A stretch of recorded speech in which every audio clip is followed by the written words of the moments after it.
सांसें चल रही हैं, धड़कन भी जारी है, बस जीने का वो पुराना शौक अब नहीं रहा। कभी कभी खामोशी इतनी गहरी होती है कि अपनी ही चीखें सुनाई देने लगती हैं। हमने तो सिर्फ वफा मांगी थी, पर बदले में पूरी उम्र की तन्हाई मिल गई। वो जो हमें अपना कहते थे, आज गैरों की महफिल में हमारा नाम तक भूल गए।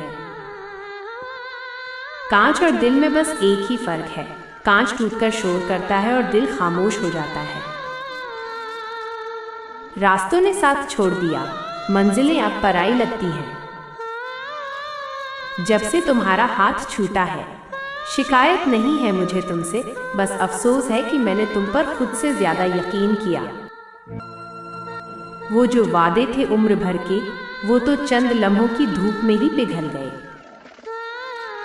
यादों की एक चादर ओढ़कर सो जाते हैं, क्योंकि हकीकत में तुम अब कहीं नहीं हो।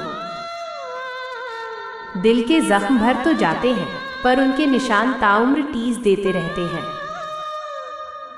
जब दुनिया वाले दिल दुखाएं, तो चुपचाप आसमान की तरफ देख लिया करो, वहां कोई है जो सब जानता है।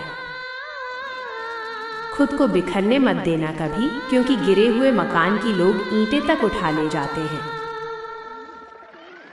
थोड़ा और सब्र कर ऐ दिल, जो तेरा है वो तुझे ढूंढते हुए खुद चला आएगा। अब किसी से कोई उम्मीद नहीं है, और सच कहूं तो इसी एहसास में सबसे ज्यादा सुकून है। जिंदगी ने सिखा दिया है कि अकेले चलना ही सबसे महफूज रास्ता है।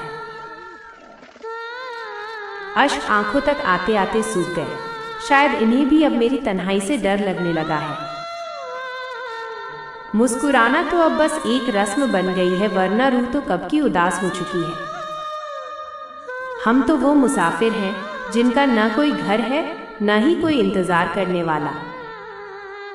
किताबों के बीच दबे उस सूखे फूल की तरह हो गया हूं मैं, जिसकी खुशबू भी गई और रंग भी। दिल को बहलाने के लिए ही सही, कभी झूठ ही कह दिया करो कि तुम्हें फर्क पड़ता है। दूरियां तो बस जिस्मों की होती हैं, रूह से जुड़े लोग कभी जुदा नहीं होते। वो वक्त भी गुजर गया जब तुम्हारी एक झलक के लिए हम सारा दिन इंतजार करते थे। अब तो आईना भी मुझसे पूछता है, वो जो तुम्हारा था वो कहाँ गया। सन्नाटों से दोस्ती कर ली है मैंने, क्योंकि इंसान अक्सर शब्दों से ही घाव देते हैं। अधूरा छोड़ गए तुम हमें, जैसे कोई अधूरी किताब जिसे अब कोई पढ़ना नहीं चाहता। टूटकर फिर से जुड़ना ही जिंदगी है, और यही टूटना हमें मजबूत बनाता है। शाम ढलती है तो क्या हुआ, कल की सुबह फिर एक नई उम्मीद लेकर आएगी। अपने जख्मों को दुनिया को मत दिखाओ, यहाँ हर हाथ में मरहम नहीं, नमक होता है। जो बीत गया उसे एक बुरा ख्वाब समझकर भूल जाना ही सुकून की पहली सीढ़ी है। अब अपनी खुशी का जिम्मा मैंने खुद उठा लिया है, अब कोई मुझे रुला नहीं सकता।